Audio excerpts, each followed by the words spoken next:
बिस्मिल्लाहिर्रहमानिर्रहीम। अस्सलाम वालेकुम। यूट्यूब चैनल साउथ पंजाब के साथ इरफान आज़ाद आपकी खिदमत में हाजिर है।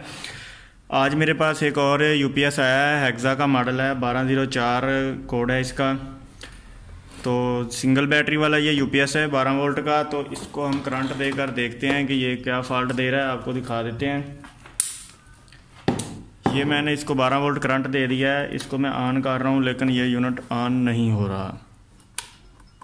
ये आप देख सकते हैं यूनिट ऑन नहीं हो रहा, तो इसका मतलब है कि इसकी सप्लाई जो है वो डेड हो चुकी है। तो इसको खोल लेंगे।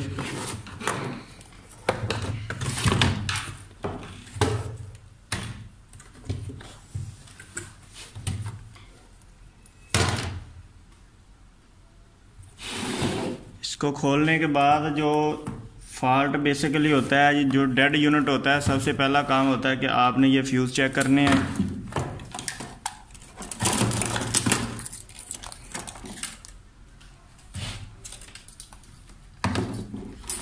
फ्यूज़ चेक करने का आसान तरीका है कि आपने इसको कंटिन्यूटी पे रख लेना है मीटर को, और इन फ्यूज़ को जो है चेक कर लेना है।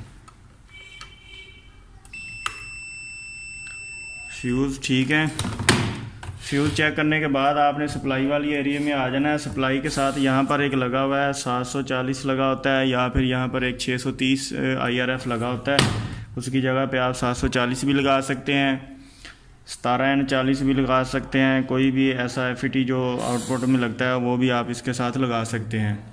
ये जो FET लगा हुआ है इसकी आपने वैल्यू चेक करनी है। इसकी वैल्यू चेक करने का तरीका मैं आपको बता देता हूँ कि आपको कैसे पता चलेगा कि ये शॉर्ट है, ये ख़राब है या नहीं है। बाज़ दफ़ा होता है ये शॉर्ट नहीं भी होता लेकिन ये ख़राब होता है।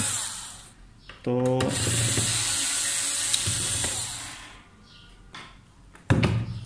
बोर्ड को आपने उल्टा कर लेना है।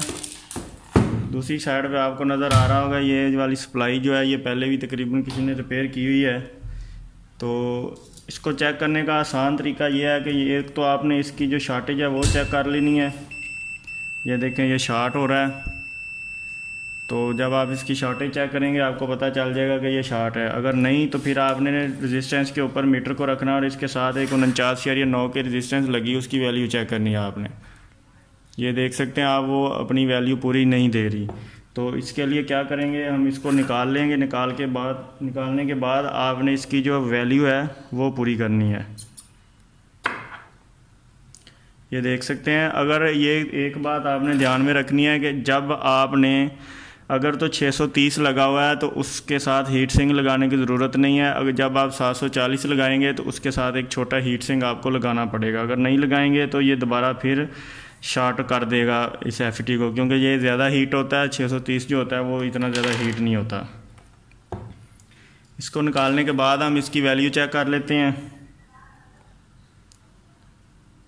ये देख सकते हैं आप 49.9 के वैल्यू ये आपको मीटर के ऊपर नज़र आ रही है। 49.7 के भी दे रहा है, 49.789 इतनी वैल्यू इसकी आनी चाहिए। ठीक है जी। उसके बाद आपने क्या करना है कि दूसरी साइड पे आना है। जहाँ पर ये FET लगा होता है यहाँ पर एक SMD लगी हुई है, 20 ओम SMD लगी होती है। ये जो ब्लास्ट हुई है, जल चुकी है, तो इस SMD को भी आपने रिप्लेस करना है।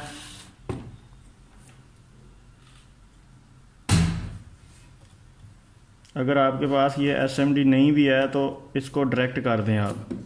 इसको डायरेक्ट अगर आप शॉर्ट भी कर देंगे तो यूनिट आपका ऑन हो सकता है।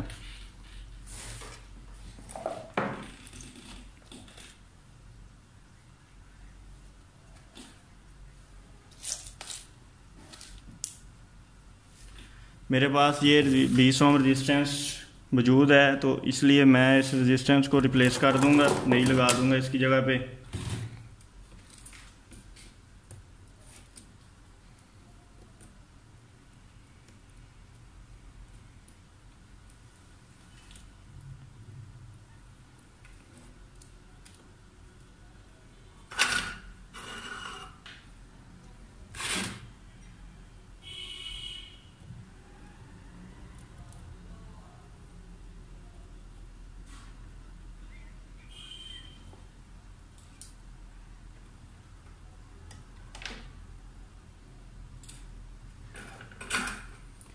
रेजिस्टेंस रिप्लेस करने के बाद एक और चीज़ भी इसमें शार्ट होती है, वो ये लगी हुई है 10 ओम की रेजिस्टेंस लगी हुई है यहाँ पर बड़ी एक। आपने इसको रिप्लेस कर लेना है। अगर आप रिप्लेस नहीं भी कर सकते तो आप इसको डायरेक्ट कर दें। मेरे पास अभी ये नहीं है नई वाली, तो इसलिए मैं इसको कोई भी एक छोटी वायर लेके उसके साथ इसको डायरेक्ट कर दूंगा।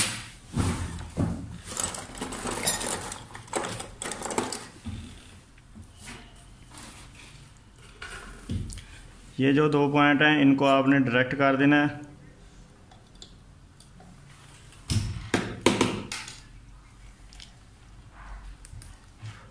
इस तरह की कोई भी बारीक वायर ले लेनी है, उसके साथ उसके अंदर से एक ही वायर अगर आप निकाल कर लगा देंगे तो उससे ही आपका जो काम है वो हो जाएगा। ज़्यादा बड़ी मोटी वायर लगाने की ज़रूरत नहीं है।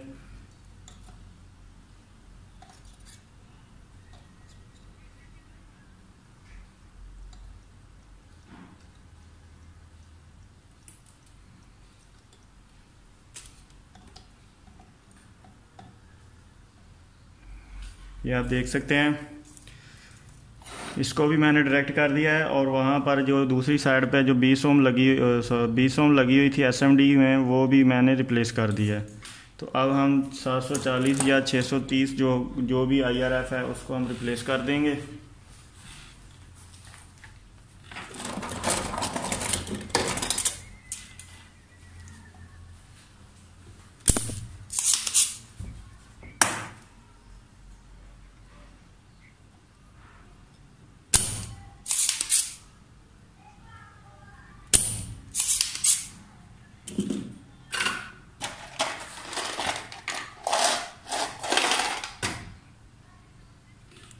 रिप्लेस मेरे पास 740 है, तो इसलिए मैं इसको 740 को लगा दूंगा। उसके लिए मैं इसका हीट सिंक पहले वाला खोल लूँगा। ये वाला जो हीट सिंक है इसको खोल के इसकी जगह पर जो है नया वाला जो है वो लगा देंगे।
ये सब चीज़ें चेंज करने के बाद आपने इसको पेट्रोल के साथ वॉश कर देना है।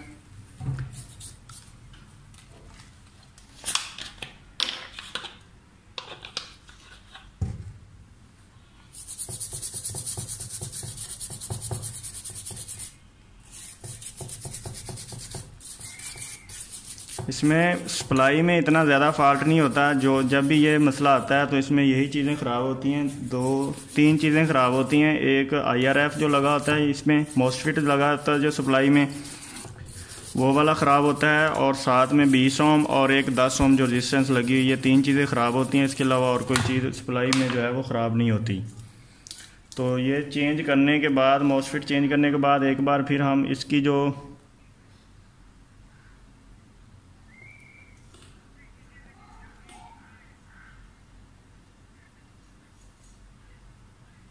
ये जो रेजिस्टेंस है, इसकी ये SMD लगी हुई है, इसके ऊपर आपने वैल्यू चेक कर लेनी है। 49.9 के वैल्यू आ रही है, इसका मतलब है इसकी वैल्यू जो है वो पूरी है। इसकी वैल्यू पूरी है। वैल्यू पूरी करने के बाद अब हम इसको करंट देकर चेक करते हैं।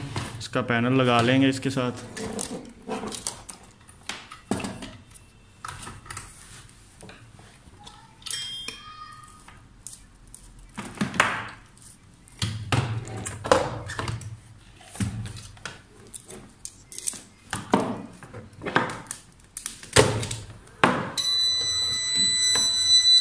ये देख सकते हैं आप, यूनिट ऑन हो चुका है, ये ऑफ हो गया, ये डायरेक्ट ऑन हो गया था, पहले ही स्विच ऑन था इसका।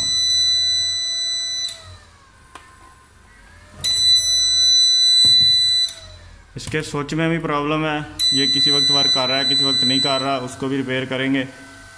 तो ये देख सकते हैं आप कि इसकी जो एलसीडी के ऊपर आउटपुट वोल्टेज आ रहे हैं, एलसीडी पूरी रोशन नहीं हो रही क्योंकि इसके अंदर मिट्टी ज़्यादा है। तो बेसिकली यही फॉल्ट था इसमें। बाकी चार्जिंग वगैरह इसकी ठीक है, बाकी सारा एरिया ठीक होता है। इस फॉल्ट में सिर्फ़ और सिर्फ यही इशू आता है कि एक तो 740 जो लगा होता है FET मोसफेट जो चार्जिंग में लगा हुआ है वो शार्ट हो जाता है, और 10 ओम रजिस्टेंस शार्ट होती है और 20 ओम रजिस्टेंस शार्ट होती है।